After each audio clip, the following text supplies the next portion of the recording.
નમસ્કાર, આપ જોઈ રહ્યા છો ટીવી 13 ગુજરાતી। આપની સાથે હું છું લવલીન। બુલેટિનની શરૂઆત અત્યાર સુધીના સૌથી મહત્વપૂર્ણ સમાચારોની સાથે કરીશું। હાલ મહત્વના સમાચાર સામે આવી રહ્યા છે। આમ આદમી પાર્ટીના ધારાસભ્ય ઉમેશ મકવાણાને લઈને આ મોટા સમાચાર સામે આવ્યા છે। ઉમેશ મકવાણાએ આમ આદમી પાર્ટીના દંડક પદેથી રાજીનામું આપ્યું છે। આમ આદમી પાર્ટીના કાર્યકર્તા તરીકે ચાલુ રહેશે તેવી જાહેરાત તેમના તરફથી કરવામાં આવી છે। ઉમેશ મકવાણાના ડબલ સ્ટાન્ડર્ડવાળા નિવેદનથી ભારે તર્ક વિતર્ક પણ સર્જાઈ રહ્યા છે।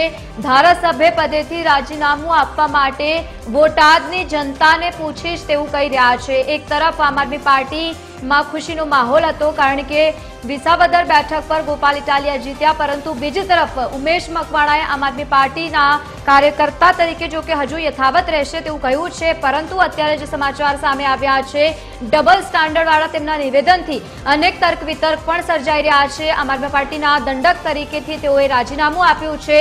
જો કે ધારાસભ્ય પદેથી રાજીનામું આપશે કે કેમ તે જનતાને પૂછશે તેવું તેમના તરફથી કહેવામાં આવ્યું છે। ઉમેશ મકવાણાએ આમ આદમી પાર્ટીના દંડક પદેથી રાજીનામું આપ્યું છે, તો આમ આદમી પાર્ટીના કાર્યકર્તા તરીકે તેમની કામગીરી છે જે યથાવત રહેશે। ઉમેશ મકવાણાના ડબલ સ્ટાન્ડર્ડ નિવેદનથી અનેક તર્ક વિતર્ક પણ જો કે સર્જાઈ રહ્યા છે।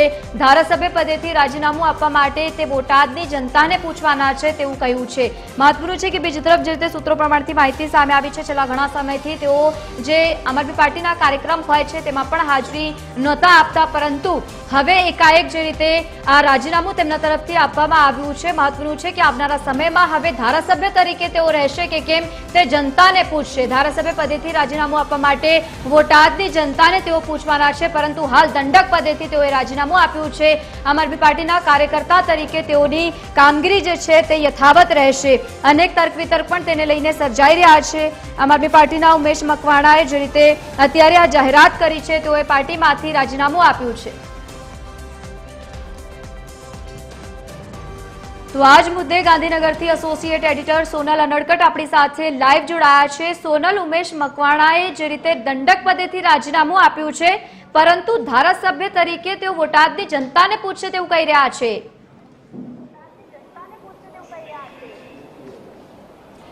જી બિલકુલ, જે રીતે અત્યારે ઉમેશ મકવાણા તરફથી નિવેદન સામે આવ્યું છે, તેમણે ખાસ પત્રકાર પરિષદ 11:30 વાગે અહીં ગાંધીનગરમાં આયોજિત કરી વિધાનસભાના પરિસરમાં। તેમણે આ પરિસરમાં જે પત્રકાર પરિષદ યોજી તેમાં તેમણે ખાસ એવું નિવેદન કર્યું છે કે તેઓ ધારાસભ્ય પદે ચાલુ રહેવા માગે છે। આપના જે હોદ્દાઓ છે, એટલે કે પક્ષમાં તેમને જે હોદ્દાઓ આપવામાં આવ્યા છે, તેમને જોઈન્ટ સેક્રેટરી તરીકેનો જે હોદ્દો છે તેના પરથી તેમણે રાજીનામું આપ્યું છે, અને સાથે સાથે જ વિધાનસભા દંડક તરીકે આપની તેમણે આપ તરફથી તેમની વરણી કરવામાં આવી છે। આ બંને જે હોદ્દા છે, વિધાનસભા દંડક અને જોઈન્ટ સેક્રેટરી, આ બંને હોદ્દા પરથી તેમણે રાજીનામું આપ્યું છે। પણ મહત્વપૂર્ણ છે કે ધારાસભ્ય પદે તેઓ ચાલુ રહેવા માંગે છે। તેમણે ધારાસભ્ય પદેથી રાજીનામું આપ્યું નથી। જો તેમને ધારાસભ્ય પદેથી રાજીનામું આપવું હોય અને અન્ય કોઈ પક્ષમાં જોડાવાની વાત હોય તો તેઓ ચોક્કસપણે અધ્યક્ષની ચેમ્બર ખાતે પહોંચ્યા હોય અને અધ્યક્ષને તેમણે રાજીનામું આપ્યું હોય, પણ આ સમગ્ર પ્રકરણમાં તેમણે અધ્યક્ષને રાજીનામું આપ્યું નથી, માત્ર ને માત્ર પાર્ટીના હોદ્દા પરથી રાજીનામું આપ્યું છે। સાથે સાથે જ તેમનું નિવેદન એ પણ મહત્વપૂર્ણ છે કે તેમણે એવી સ્પષ્ટતા કરી છે કે તેઓ આમ આદમી પાર્ટીના કાર્યકર્તા તરીકે હજુ પણ યથાવત છે। આ જે વાત છે, આ જે મુદ્દો છે, તે એ વાત સ્પષ્ટ કરે છે કે જે પ્રકારે આમ આદમી પાર્ટીમાં વિસાવદરની બેઠક પર ગોપાલ ઇટાલિયાનો વિજય થયો છે, ગોપાલ ઇટાલિયા ચોક્કસપણે એક ખમતીધર નેતા છે, અને જે પ્રકારે તેમની અત્યાર સુધીની કામગીરી રહી છે તે જોતા તેમનું હવે પક્ષમાં કદ વધવાનું છે તે પણ વિદિત છે। અને સાથે સાથે જ ધારાસભ્ય તરીકે હવે તેઓ વિધાનસભામાં બેસવાના છે, એટલે એક વાત સ્પષ્ટ છે કે તેમની સક્ષમતા જોતા તેમને જે આ ધારાસભ્ય અને ખાસ કરીને વિધાનસભાના દંડક તરીકેનું જે પદ છે તે આપવામાં આવે તે સ્પષ્ટપણે જણાઈ રહ્યું છે। એવી પણ એક અનુમાન લગાવી શકાય કે આપ તરફથી ઉમેશ મકવાણાને એવું કહેવામાં આવ્યું હોય કે હવે દંડક પદ તમારે છોડવું પડશે અને ગોપાલ ઇટાલિયાને વિધાનસભા દંડક બનાવવામાં આવશે।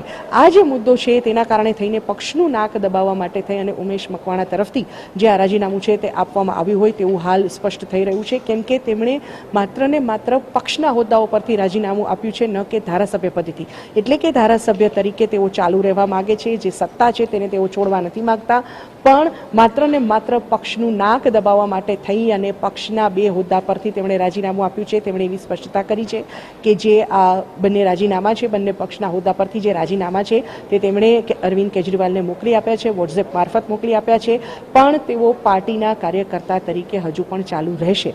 આ જે વાત છે તે સ્પષ્ટ કરે છે કે તેમનું જે આ ડબલ સ્ટાન્ડર્ડ નિવેદન છે તેવી હાલ સ્પષ્ટતા આપી રહ્યું છે. તેનો જે મર્મ છે તેવો નીકળી શકાય કે તેઓ આપના કાર્યકર્તા તરીકે ચાલુ રહેવા માગે છે, આપની સાથે જોડાયેલા રહેવા માગે છે, પણ માત્ર ને માત્ર ગોપાલ ઇટાલિયાની જે એન્ટ્રી થઈ છે પક્ષમાં, જે પ્રકારે તેમણે જોરદાર ધારાસભ્ય તરીકે એન્ટ્રી કરી છે વિસાવદર બેઠક પર, ભાજપ અને કોંગ્રેસને માત આપી, તેમની સામે જે 16 હરીફો હતા તેને માત આપી અને તે વિજેતા થયા છે વિસાવદર બેઠક પર. માટે ગોપાલ ઇટાલિયાની જે આ એન્ટ્રી છે તે ક્યાંક ને ક્યાંક તેનાથી ઉમેશ મકવાણાને એવું લાગ્યું છે કે તેમનું કદ ઘટી રહ્યું છે અને તેમનું આ કદ ઘટવાની જે ઘટના તેમની સામે આવી છે તેના આધારે તેમણે પાર્ટીનું નાક દબાવવા માટે થઈ અને માત્ર ને માત્ર પક્ષના જે હોદ્દાઓ છે તેના પરથી તેમણે રાજીનામું આપ્યું છે. પણ મહત્વપૂર્ણ છે કે એક સામાન્ય કાર્યકર્તા તરીકે તેઓ હજુ પણ આપ સાથે જોડાયેલા છે. માટે અન્ય કોઈ પક્ષ સાથે તેમણે છેડો જોડવો હોય કે પછી અન્ય કોઈ પક્ષ સાથે તેમનું જોડાણ હોય કે અન્ય કોઈ પક્ષની તેમને ઓફર હોય તેવું હાલના તબક્કે લાગી નથી રહ્યું. પણ એક વાત સ્પષ્ટ થઈ રહી છે કે જે કંઈ પણ છે તે આપ પાર્ટીની અંદર ને અંદર રંધાઈ રહેલું છે.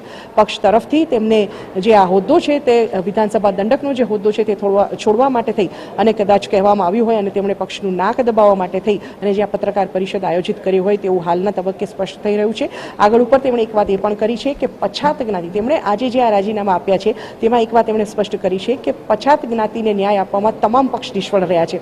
આમાં તેમણે તમામ પક્ષને આડે હાથ લીધા છે, ચાહે તે ભાજપ હોય કે કોંગ્રેસ હોય. માટે એ વાત બી સ્પષ્ટ થઈ રહી છે કે તેમને ભાજપ કે કોંગ્રેસ તરફથી કોઈ ઓફર નથી.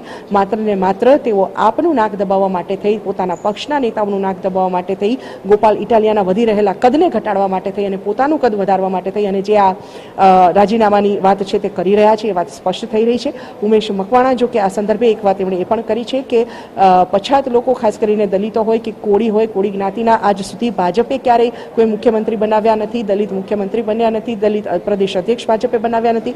આ પ્રકારે તેમણે ભાજપ પર સીધો આક્ષેપ કર્યો છે. કોંગ્રેસની પણ એમણે એ જ વાત કરી છે કે સત્તાથી બહાર હોવા છતાં આટલા વર્ષમાં દલિતો અને જે પછાત વર્ગ છે તેના માટે કામગીરી કરવામાં કે તેનો પક્ષ લેવામાં વિપક્ષ નિષ્ફળ રહ્યો છે. માટે તેઓ કોંગ્રેસની સાથે પણ નથી. આ વાત પણ તેમણે સ્પષ્ટ કરી છે. પણ હવે જ્યારે રાજીનામાની વાત આવી છે તો તેમણે ધારાસભ્ય પદ ચાલુ રાખી અને જે કાર્યકર્તા તરીકેનું પદ છે તે યથાવત રાખ્યું છે આપનું. અને ધારાસભ્ય પદેથી રાજીનામા આપવા સંદર્ભમાં જ્યારે પત્રકારોએ તેમને પ્રશ્ન કર્યો તેમણે એ વાત એમણે સ્પષ્ટ કરી હતી કે બોટાદની જનતાએ તેમના પર જે વિશ્વાસ મૂક્યો છે તેને તેઓ તોડવા માંગતા નથી. બોટાદની જનતાને પૂછ્યા બાદ તેઓ ધારાસભ્ય પદેથી રાજીનામું આપવું કે નહીં તેવું તેઓ નક્કી કરશે. આ વાત તેમણે કરી છે. આ એક નિવેદન છે એમનું. અને બીજું નિવેદન તેમણે એ પણ છેલ્લે કર્યું છે કે જે ગુજરાતના જે નેતાઓ છે, પછાત વર્ગના દલિત સમાજના જે નેતાઓ છે તેમની સાથે તેમની બેઠક યોજાવા જઈ રહી છે અને આ બેઠક બાદ તેઓ આગળની રણનીતિ અપનાવશે. આ બે નિવેદન તેમની સામેથી તેમને આગળ કર્યા છે અને આ બે નિવેદનના આધારે એ વાત સ્પષ્ટ થાય છે કે તેઓ રાજનીતિમાં પણ ચાલુ રહેવા માંગે છે, આપ સાથે પણ જોડાયેલા રહેવા માંગે છે, ધારાસભ્ય પદે પણ તેઓ ચાલુ રહેવા માંગે છે. પણ જ્યારે વિધાનસભા દંડક પદની વાત હોય કે પક્ષમાં પોતાનું કદ વધારવાની વાત હોય તો આ પક્ષનું નાક દબાવવા માટે થઈ અને તેમના તરફથી અખત્યાર કરવામાં આવેલી રણનીતિ છે તેવું હાલના તબક્કે સ્પષ્ટ થઈ રહ્યું છે. હવે મુખ્ય જે સાર નીકળે છે તેમની આ સમગ્ર પત્રકાર પરિષદનો તે એ છે કે તેઓ આપના કાર્યકર્તા તરીકે, આમ આદમી પાર્ટીના કાર્યકર્તા તરીકે ઉમેશ મકવાણા ચાલુ છે. આમ આદમી પાર્ટીના ધારાસભ્ય તરીકે પણ ઉમેશ મકવાણા ચાલુ છે. જોકે તેઓ પોતાને બોટાદની જનતાના પ્રતિનિધિ તરીકે ગણાવે છે એ વસ્તુ અલગ છે. તેમણે ધારાસભ્ય પદેથી રાજીનામું આપ્યું નથી, આપ પાર્ટીના કાર્યકર્તા પદેથી રાજીનામું આપ્યું નથી. તેઓ આ બંને પદ પર ચાલુ છે. તેમણે માત્ર ને માત્ર આપ તરફથી તેમને જે બે હોદ્દા આપવામાં આવ્યા હતા એ બે હોદ્દા પરથી જ તેમણે રાજીનામું આપ્યું છે અને તે છે જોઈન્ટ સેક્રેટરીનો હોદ્દો અને વિધાનસભા દંડકનો હોદ્દો. આ બે હોદ્દા પરથી તેમણે રાજીનામું આપ્યું છે. બાકીના હોદ્દાઓ પર તેઓ ચાલુ છે. આપના કાર્યકર્તા અને ધારાસભ્ય તરીકે તેઓ ચાલુ છે. પણ હવે જે તેમણે રણનીતિ અપનાવી છે તે પછાત વર્ગ તરફ જવાની રણનીતિ તેમણે અપનાવી છે. પોતે પણ મકવાણા છે, પછાત વર્ગમાંથી આવે છે, તેમનું પ્રતિનિધિત્વ કરવાની તેમણે વાત કરી છે. સાથે સાથે જ આમ આદમી પાર્ટી પર પણ તેમણે આક્ષેપ કર્યો છે કે આપ જે છે તે પછાત જ્ઞાતિ સંદર્ભમાં જે પ્રશ્નો છે તે ઉઠાવવામાં નિષ્ફળ રહી છે. તે પોતે વ્યક્તિગત રીતે વિધાનસભામાં પ્રશ્નો ઉઠાવતા આવ્યા છે. આવું પણ નિવેદન તેમણે કર્યું છે. પણ હવે સૌથી મહત્વપૂર્ણ વાત એક જ છે કે તેઓ ધારાસભ્ય તરીકે ચાલુ છે, આપના કાર્યકર્તા તરીકે ચાલુ છે અને હવે પછાત અને દલિત સમાજના જે આગેવાનો છે રાજ્યના તેમની સાથે તેઓ બેઠક કરવા જઈ રહ્યા છે. ટૂંક સમયમાં તેમની સાથે બેઠક થશે તેવું પણ નિવેદન તેમણે કર્યું છે અને આ બેઠક બાદ આગળની રણનીતિ તેઓ જણાવશે. બિલકુલ સોનલ, આભાર સમગ્ર માહિતી સાથે જોડાવા બદલ. તો જે રીતે તેમના તરફથી દંડક પદેથી રાજીનામું આપવામાં આવ્યું છે પરંતુ ડબલ સ્ટાન્ડર્ડ વાળા નિવેદનથી અનેક તર્ક વિતર્ક પણ જોકે સર્જાઈ રહ્યા છે.